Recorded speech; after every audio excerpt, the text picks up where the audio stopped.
From geography to history, plants and animals, science, and so much more, this is Mike Butler, and welcome to This Day's Trivia from Bison Podcasts. Each episode, we dive into 5 unique trivia topics, all tied to today's date, and our trusty randomizer wheel will pick one of those topics for the episode. Get ready for 16 fast-paced trivia questions with just 5 seconds between each question. Perfect for testing your knowledge solo or with friends and family. At home or on your next road trip. So buckle up. It's time for this day's trivia. Today is September 27th.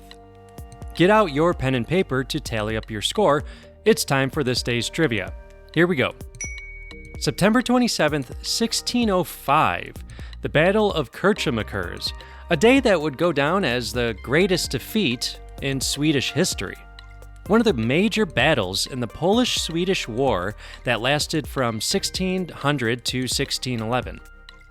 Decided in just about 20 minutes by some accounts, with the Polish-Lithuanian cavalry making a decisive victory.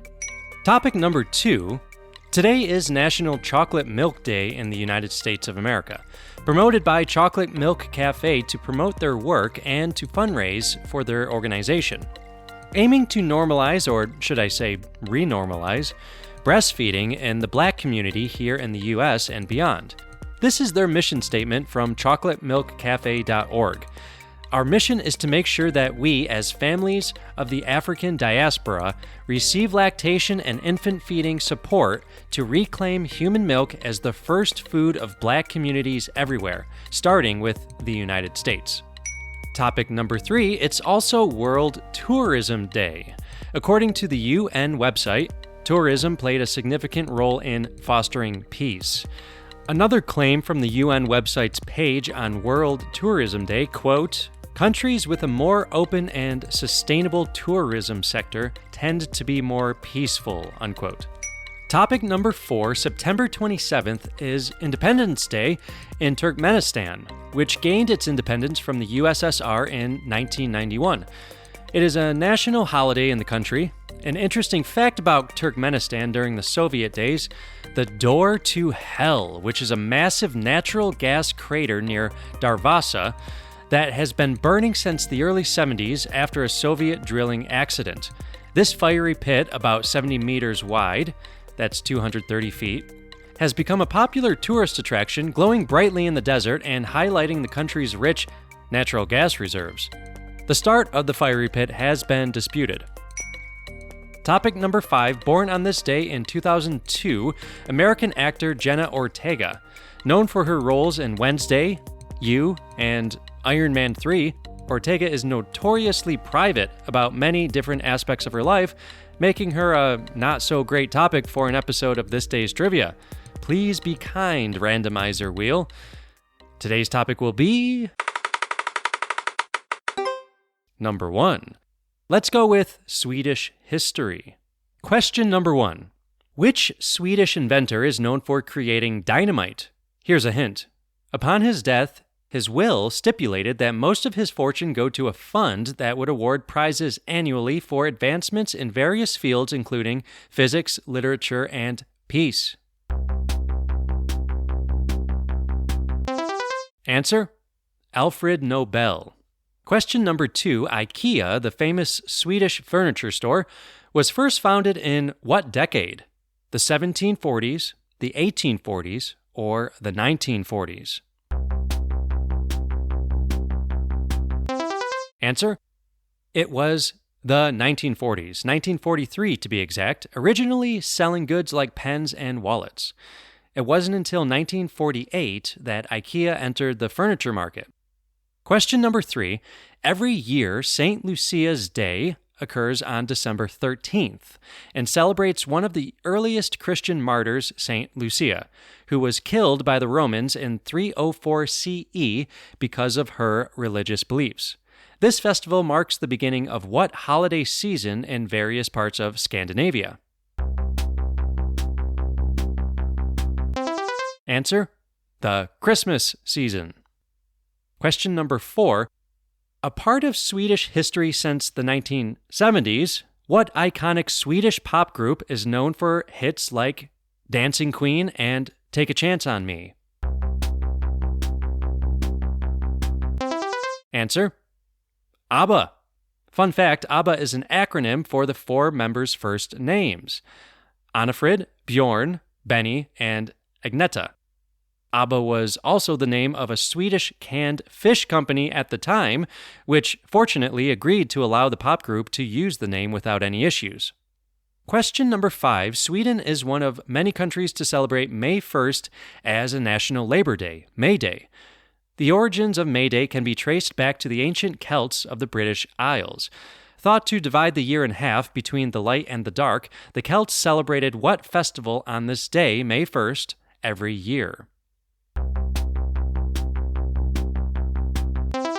Answer: Beltane, which would eventually be combined into the ancient Roman 5-day festival of Floralia, devoted to worshiping the goddess of flowers, Flora. Question number 6. What is generally regarded as Sweden's oldest town? Answer: Birka, Sweden's first major urban center dating back at least to the 9th century, probably 8th century, according to some accounts. Question number 7. Swedish children's author Astrid Lindgren is regarded as Sweden's most famous author of children's literature. Her books have been translated into over 90 languages. What character was featured in a series of Lindgren's books known for her red hair, freckles, and her superhuman strength? Answer: This character is known in English as Pippi Longstocking. Question number 8. What famous ship sank on its maiden voyage in Stockholm Harbor in 1628 and is now a popular museum? Answer: the Vasa, on display at the Vasa Museum in Stockholm. The best preserved 17th century ship in the world, according to the museum website. Question number 9. Swedish Queen Christina in 1654 unexpectedly stepped down, abdicating her throne, but did not give a clear reason why.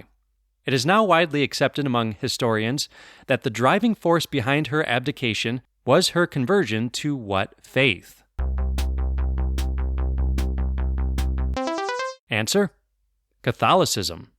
Question number 10. Olof Palme served as Prime Minister of Sweden from 1969 to 1976, and again from 1982 until what event in 1986 that cut his time as Prime Minister short?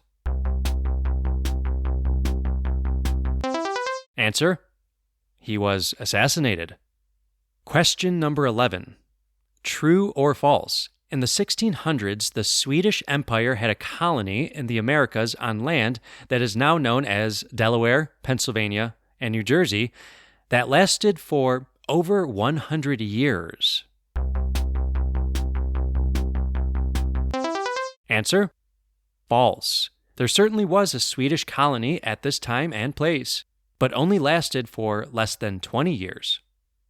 Question number 12. What Scandinavian country did Sweden form a union with in 1814? Answer: Norway. Question number 13. Who was the first Christian missionary that came to Sweden?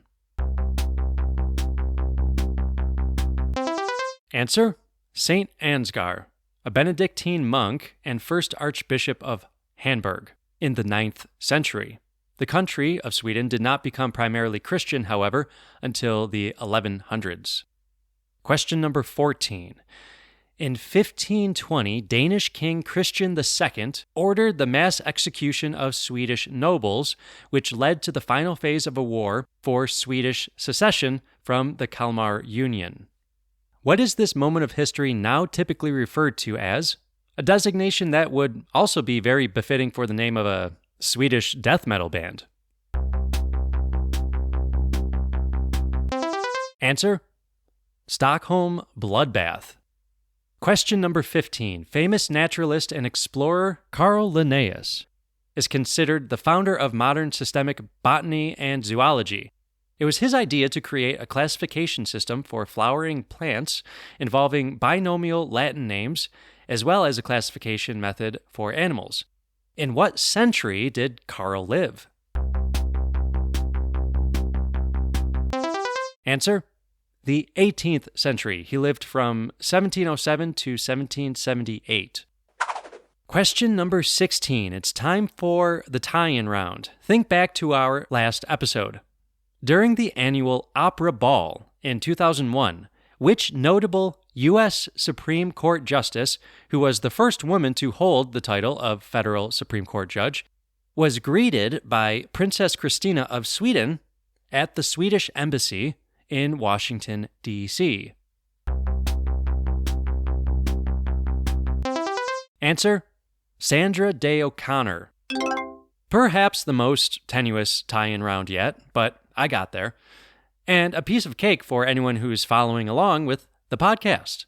Make sure you don't miss an episode by hitting that follow or subscribe button on Spotify, Stitcher, or whatever you're using to listen along. Also, can you leave the podcast 5 stars on your podcast player? A review on Apple Podcasts? It helps us out tremendously. Head on over to the Patreon page for Bison Podcast Studios to see the transcript and links to sources used in today's episode, which includes a picture of Princess Christina of Sweden and Justice O'Connor politely greeting each other. The link to the Patreon page is in the show notes. Go take a look. How'd you do? Write into the podcast to tell us your score. Or if you have any suggestions, thisdaystrivia@gmail.com. That's thisdaystrivia@gmail.com. That's all we have for today, but make sure to tune in every Monday, Wednesday, Friday for new episodes and new topics. Interested in ad-free episodes, bonus content, transcripts, and my sources for deeper dives into the topics? Looking for archived material from my previous podcasts, Get the Word, and the English sessions? Go over to patreon.com/Bison Podcast Studios and give us just $1 single for all of it. Patreon.com/Bison Podcast Studios. That's patreon.com/Bison Podcast Studios. Until next time, this is Mike signing off.